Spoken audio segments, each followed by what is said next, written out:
একজন মেয়ে মানুষ সে হচ্ছে ছেলে সেজে ঘুরে এবং তারও নাকি জব করা মানে জব করে চাকরি করে। আচ্ছা তুমি তো চাইলে মেয়ের স্টাইলে চাকরি করতে পারো, তুমি আরো মানে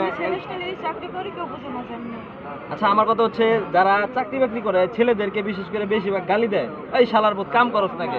এখন তুমি যে তুমি একটা মেয়ে, আমি বলি মানে তারা জানে তুমি মেয়ে মানুষ বা বুঝলাম তোমার যে গেট আপ সেই গেট আপে তুমি যখন একটা চাকরি কর্মস্থলে যাবা তখন ভাববে যে একটা ছেলে মানুষ, তখন গালি দিবে শালার বোধ কাম কর ভালো করে। আর যদি মেয়ে মানুষ হতো তোমার একটু রেসপেক্ট করতে হয় যে আপু একটু ভালো করে কাজ করো, কোন জিনিসটা ভালো হইতো শালার বোধ না ভালো নাকি আপু কাজ করো এটা ভালো?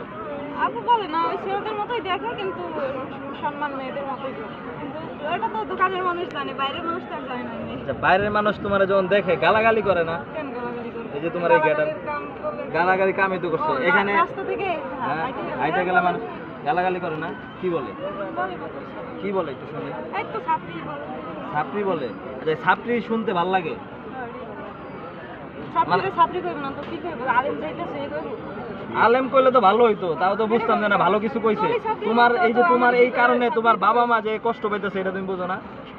বুঝলে কিচ্ছু করার নাই।